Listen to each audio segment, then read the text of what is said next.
Ladies and gentlemen, the distinguished author, Mr. Aldous Huxley. Brave New World is a study of the future as it may be unless we are extremely careful. It depicts a society in which man has replaced nature by science, morality by drugs, individuality by total conformity. It is a hideous prospect, yet we seem determined to follow this path of self-destruction. But Brave New World need not be our future. The choice, after all, is always in our own hands.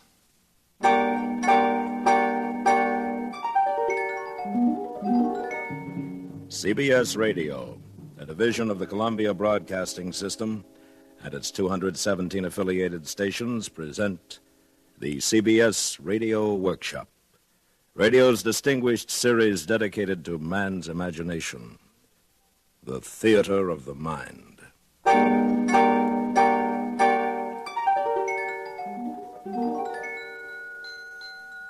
Tonight, part 2 of 2 half-hour programs devoted to one of the world's most shocking and famous novels, Aldous Huxley's terrifying forecast of the future, Brave New World. And we are proud to once again have Mr. Huxley as our narrator. Original music is composed and conducted by Bernard Herrmann.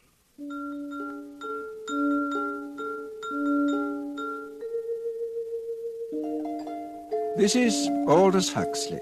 In the garden outside the London Hatchery and Conditioning Centre, it was playtime. Naked in the warm June sunshine, 600 or 700 little boys and girls were running with shrill yells over the lawns, or playing games, or squatting silently in 2s and 3s among the flowering shrubs.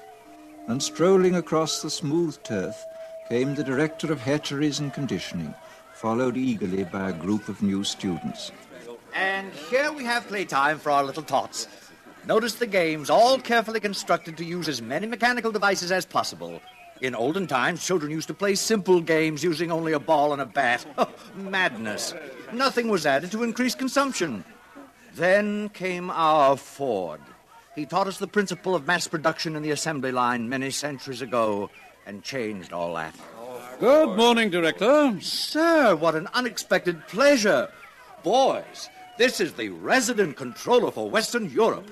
This is his Ford ship, Mustafa Mond. Boys? Good morning, sir. Good morning, sir. I was just showing the students the children, sir. Lovely children. Busy as bees at their unrestricted play. Controller, if you have the time, I wonder if you might tell the students something about the bad old days. I might. Where are you taking them? To the Hatchery and Conditioning Center to see the manufacturing of the babies. Very well, I'll walk along with you. Yes, in the old days, children lived in a place called home. A rabbit hole with suffocating intimacies. Maniacally, the mother... please don't be shocked at that word. The mother brooded over her children. Her children. Our Ford, or our Freud, as for some inscrutable reason he chose to call himself whenever he spoke of psychological matters, our Freud was the first to reveal the appalling dangers of family life. Unpleasant as they may seem, students, these are facts. People used to be viviparous, gave birth to their children.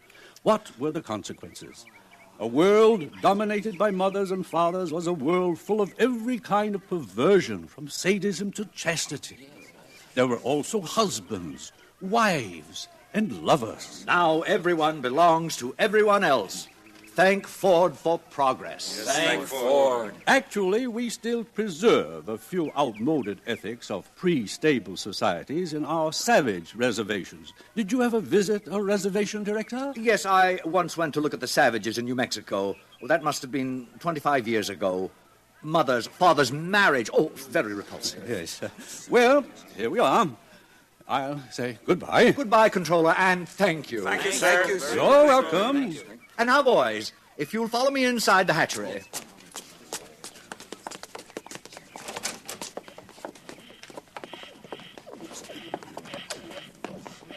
And here we are, a hive of activity.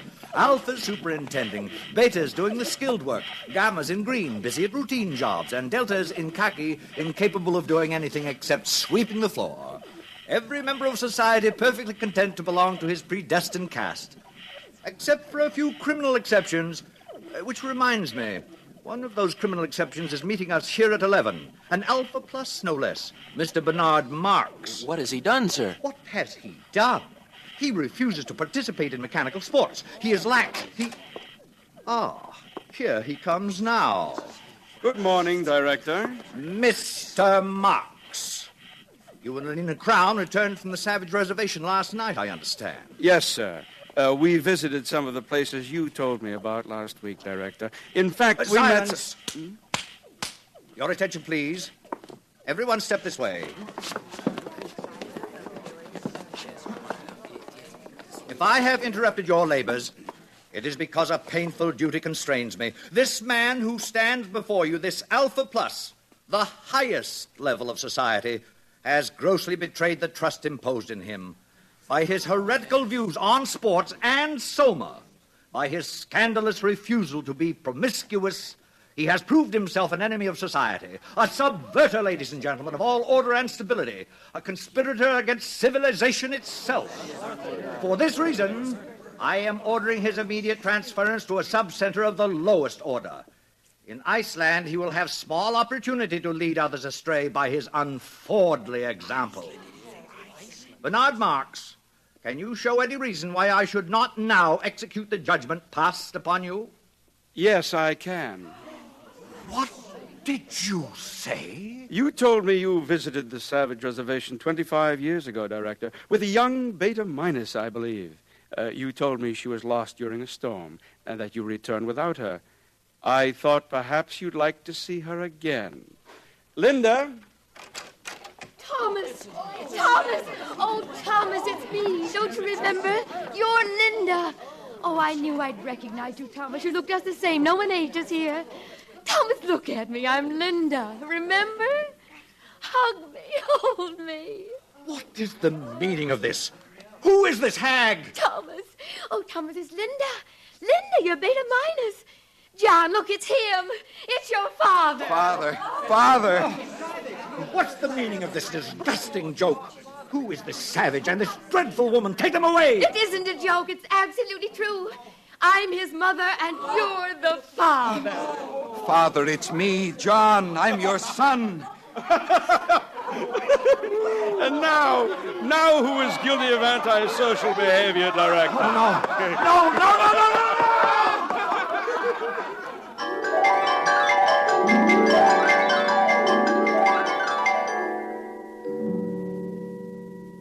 A father as director of hatcheries. It was out of the question. The controller asked for his resignation, and all upper caste London was wild to see the savage and his mother. Bernard Marks became a hero, and even Lenina Crown had her share of reflected glory. Good morning, Lenina. Oh, good morning, Fanny. Well, you certainly seem pleased with yourself. Yes, I am pleased. Bernard called up half an hour ago. He has to go to a party at the controller's, and he asked me if I'd take the savage to the Feelies this evening. Oh, lucky girl. What's he like, Lenina? I've heard he's terribly good-looking. Oh, he is, but so very odd. In what way? Well, the day Bernard and I left the reservation, the savage came into my room. I'd taken a Soma, so I didn't notice him until suddenly I awakened, and there he was bending over me. What happened? Well, naturally, I assumed something was going to happen, but instead of that, he just ran out of the room. Well, how odd. What a terribly ungentlemanly thing to do. Doesn't he like you? Oh, I'm sure he does, so I can't make it out. And, oh, please don't tell this to anyone, Fanny. It upsets me because I like him. I mean, I really like him. Lenina. I know it's immoral, but I just can't help myself. I do like him.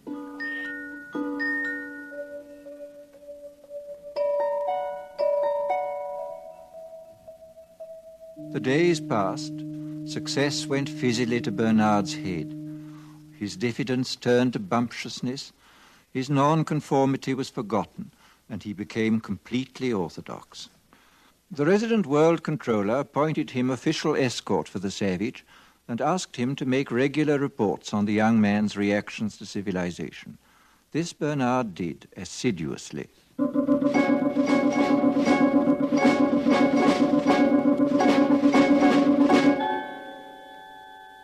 Today I sent the savage to the Feelies with Lenina Crown. The feature was 3 weeks in a helicopter. Instead of holding the knobs on the chair arms, thus enabling him to experience the sensations of the lovers on the screen, the savage refused to participate. Lenina tells me he called the film vulgar and indecent.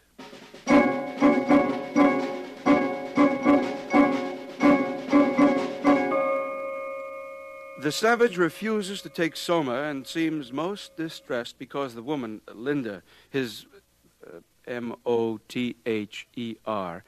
remains permanently on summer holiday.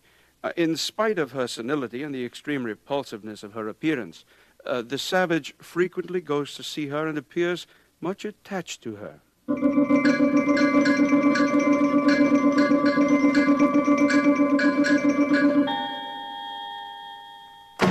What do you mean you refuse to come down to dinner? Bernard, I'm sick. I've eaten civilization and I'm sick. Do you realize that I've invited the most important people in London tonight? The Ford Chief Justice is here. The arch community songster of Canterbury has flown in just to meet you. You've changed, Bernard. You used to feel the way I do about things. I talked to Helmholtz Watson. He says you've changed, too. I haven't. Listen, if you don't come downstairs for my dinner party, I'll be the laughingstock of London. I'll come. Just let me read this to you first. One day, many years ago, I found this book in my mother's room. One of the Indians had found it in a cave. It must be hundreds of years old. It's called The Complete Works of William Shakespeare. Oh, I've heard of him. We don't allow it. Smut. But he says all the things I feel about Lenina. Listen to this.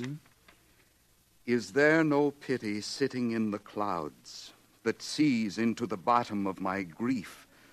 Oh, sweet my mother, cast me not away. Delay this marriage for a month, a week. Marriage?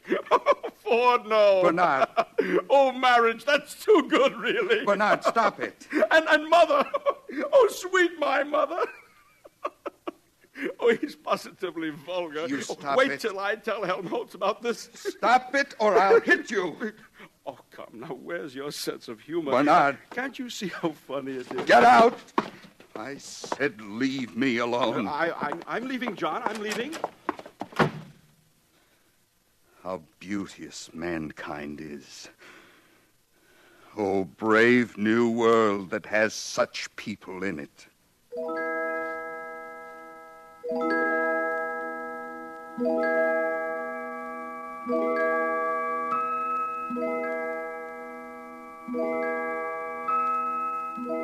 The next morning, a pneumatic young girl, crisply clad in a beta-minus viscose linen suit, stood outside the door of the Savage's apartment and somewhat nervously rang the buzzer.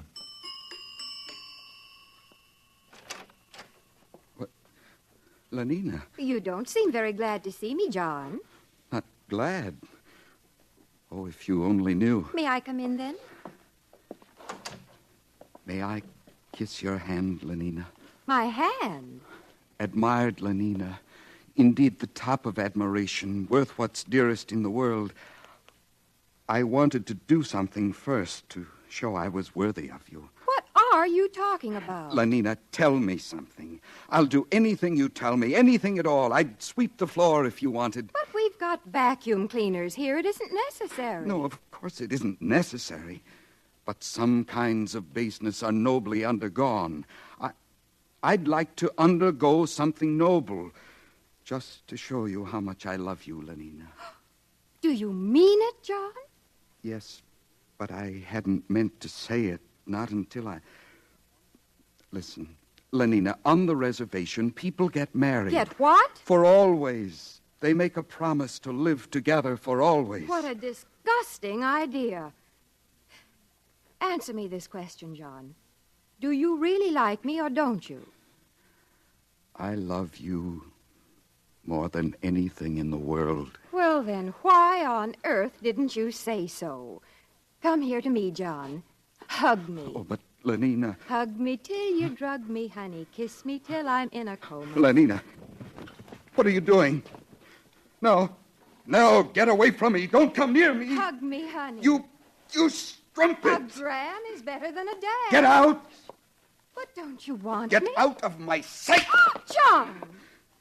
Before I kill you. Oh, he's mad. He's gone mad. O thou weed, who art so lovely fair and smell'st so sweet that the sense aches at thee. Impudent strumpet, impudent strumpet, impudent strumpet. Hello? Yes, this is Mr. Savage. Who's ill? Linda. My mother dying. Yes, I'll come at once.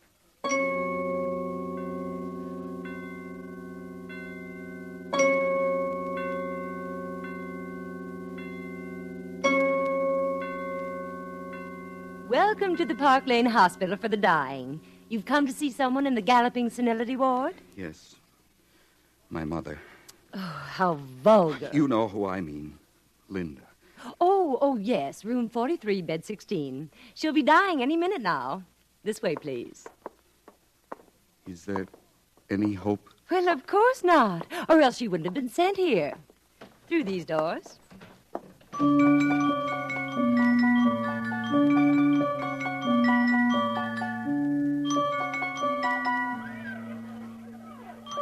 What are these children doing here? Death conditioning, of course. It starts at 18 months.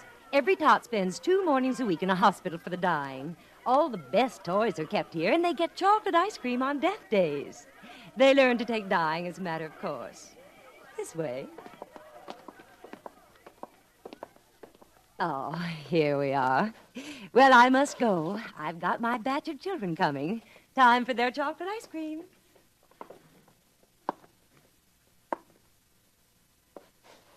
Linda? Linda, it's John. Your eyes are open, but you don't know me, do you? It's John, your son. Linda? Linda, don't you know me? Hug me till you drug me, honey. Kiss me till I'm in a coma. Linda. Linda? Oh. Mother? The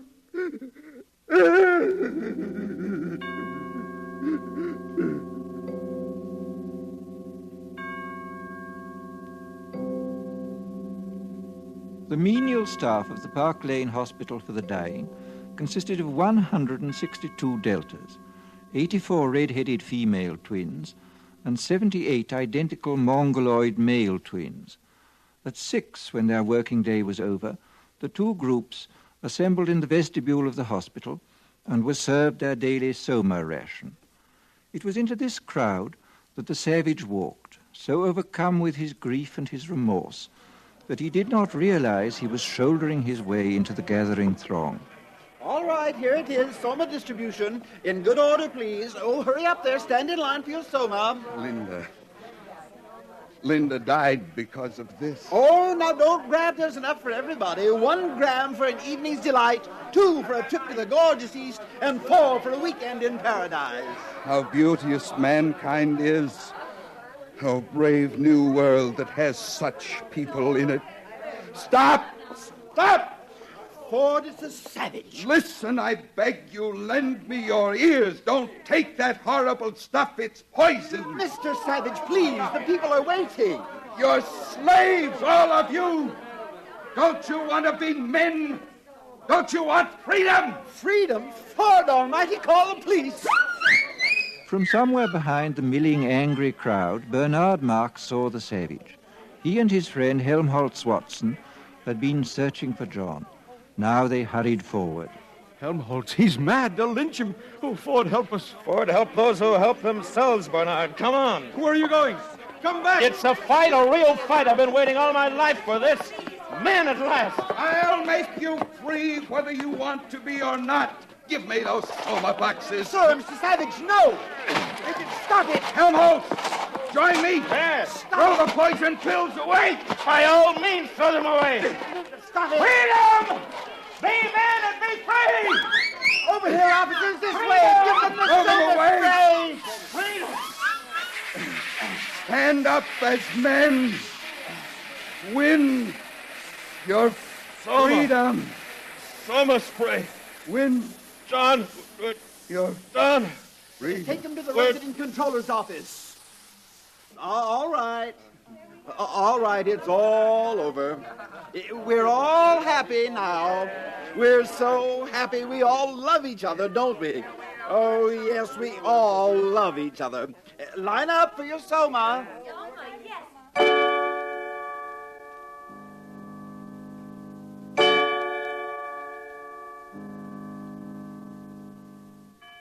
So you don't much like civilization, Mr. Savage? No, I don't. John, you're talking to the resident controller. We don't need your comments, Mr. Marks. I think civilization is horrible. And yet people are happy. They get what they want, and they never want what they can't get. They're well off, they're safe, they're never ill, they're not afraid of death, they're blissfully ignorant of passion and old age, they're plagued with no mother or father, they've got no wives or children to feel strongly about, they're so conditioned that they practically can't help behaving as they ought to behave. And you ask them to chuck this all away for liberty? My good boy. All the same, it seems quite horrible to me. Of course it does. Actual happiness always looks pretty squalid in comparison with the overcompensations for misery. And being contented has none of the glamour of a good fight against misfortune. Happiness is never grand. They call this happiness. Working at an embryo assembly line, manufacturing babies. Science, my boy. Besides, they like it. Well, Mr. Marks, the time has come. You are being sent to an island. To an island? Oh, please, sir, don't send me to Iceland. I promise I'll do what I should. I'll conform to the rules. One would think he was going to have his throat cut, whereas if he had the smallest sense, he'd understand his punishment is really a reward. He'll be sent to an island where he'll meet the most interesting set of men and women in the world. All the people who weren't satisfied with orthodoxy. Everyone, in a word, who's anyone. Then why didn't you go to an island yourself? Because, finally, I preferred this. Sometimes I regret it. Happiness is a hard master, particularly other people's happiness. Well, gentlemen, there are many islands available. Which climate do you choose, Mr. Watson? Well, I should like a thoroughly bad climate. I think I'd write better if I had to contend with difficulties. How about the Falkland Islands? That would be fine. Good. You may leave now. You too, Mr. Marks. Goodbye, Helmholtz. Goodbye, Bernard. Goodbye, John. Goodbye, John. One more question. Of course. Where is God in this scheme of yours? It's a subject that has always had a great interest for me. You've never read this, of course, the Holy Bible, New and Old Testaments.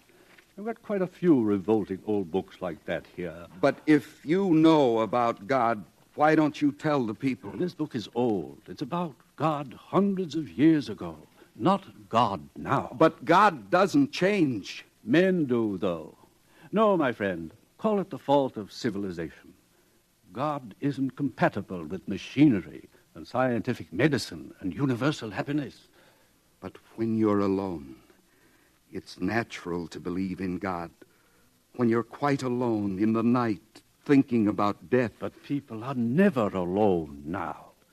We make them hate solitude, and we arrange their lives so that it's almost impossible for them ever to have it. No solitude, no God. Is that why there's no self-denial here? No God, no reason for it? Of course. Industry and prosperity are only possible when there is no self-denial. If there were, the wheels would stop turning. But God's the reason for everything noble and fine and heroic. My dear young friend, civilization has absolutely no need for nobility or heroism. You're conditioned so that you can't help doing what you ought to do. And what you ought to do is, on the whole, so pleasant.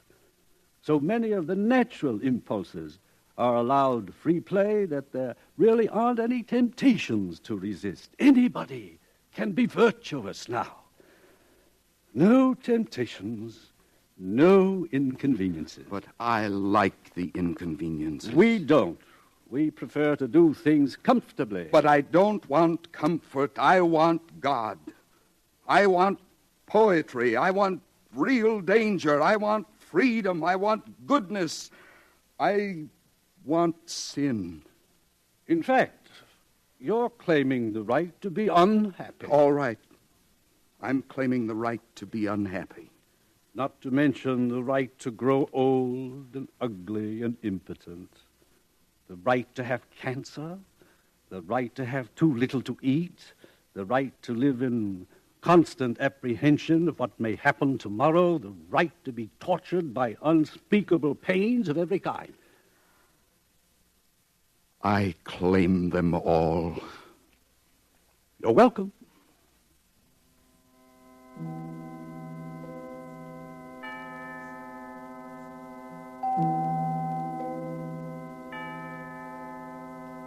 Bernard and Helmholtz left for their islands, but the Savage was not allowed to go with them. The controller wished to continue the experiment. 3 weeks later, the Savage ran away. After some days of wandering, he took refuge in an abandoned lighthouse. But his desire for solitude was not to be fulfilled. His hiding place was discovered. There were articles in the papers. Sightseers came by the thousands. One Sunday, Lenina Crown came for a picnic with 3 of her latest boyfriends. The day after her visit, 2 young reporters came to call, hoping for an exclusive interview. The door of the lighthouse was ajar. They pushed it open and walked into a shuttered twilight. Through an archway on the further side of the room, they could see the bottom of the staircase that led up to the higher floors. Just under the crown of the arch dangled a pair of feet. They called. No one answered. They saw him. At last the Savage had found solitude. He was alone, quite alone.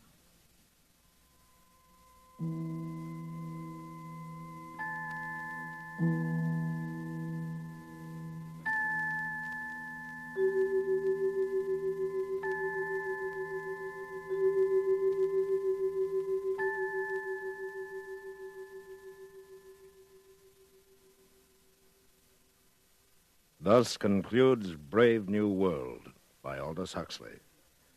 We wish to thank Mr. Huxley for appearing on these broadcasts as our narrator. And we would also like to thank you, our listeners, for your enthusiastic response to this new series. This is William Conrad inviting you to join us again next week when we present George Stewart's dramatic account of one of nature's most terrifying phenomena, storm. The following week, listen as Dr. Frank C. Baxter interviews William Shakespeare. Presented on the CBS Radio Workshop. The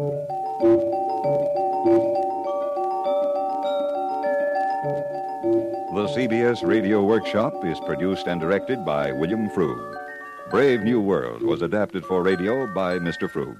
Featured in the cast were Joseph Kearns, Herb Butterfield, Bill Idelson, Gloria Henry, Charlotte Lawrence, Parley Bear, Doris Singleton, Jack Crucian, Vic Perrin, and Lorene Tuttle. Original music composed and conducted by Bernard Herrmann.